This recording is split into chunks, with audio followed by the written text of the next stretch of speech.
are keys to this game. It feels like a really, really big game for Seattle. Key number one for you, the Seahawks have to be better on third down. Have to be better on third down, AJ. We can't hurt ourselves with penalties. We have to be in that middle 3, third down and 4 range and convert those. Yeah. Because 3 for 12 last week on converting third downs just isn't going to cut it this week, AJ. That's not going to cut it because then you look at the brutally cyclical cycle that creates offense off the field quick. Defense on the field for a long time. Defense tired. It just breaks down. At this point, AJ, I'm tired of talking about that too. I know it's time to change. I'm pretty sure they're tired of us talking about it as well. So maybe they can fix it. So next week we have a different key to the game. I like that.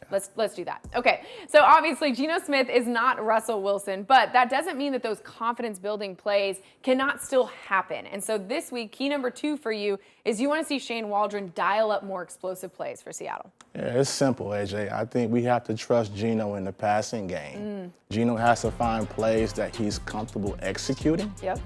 Because any quarterback, you have to establish rhythm early. Yeah. It gives you a confidence booster, and it's essential to your game early.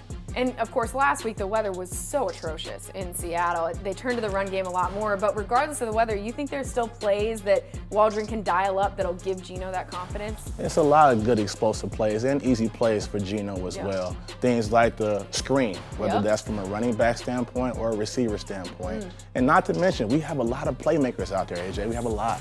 Yeah, DK Metcalf, Tyler Lockett, still a member of the Seahawks last time I checked too, right? Okay, cool. So now that we have that established, last but not least, key number 3, you have to understand the importance of this game. We're still in the first half of the season before the bye. It's easy to think, oh, it's just another regular season game. It doesn't feel like it, though. It's not at all. It's not at all. It's about time to buckle down as a team. Yeah. We have got to win this game. It's very paramount that we do that. Especially going into a bye week.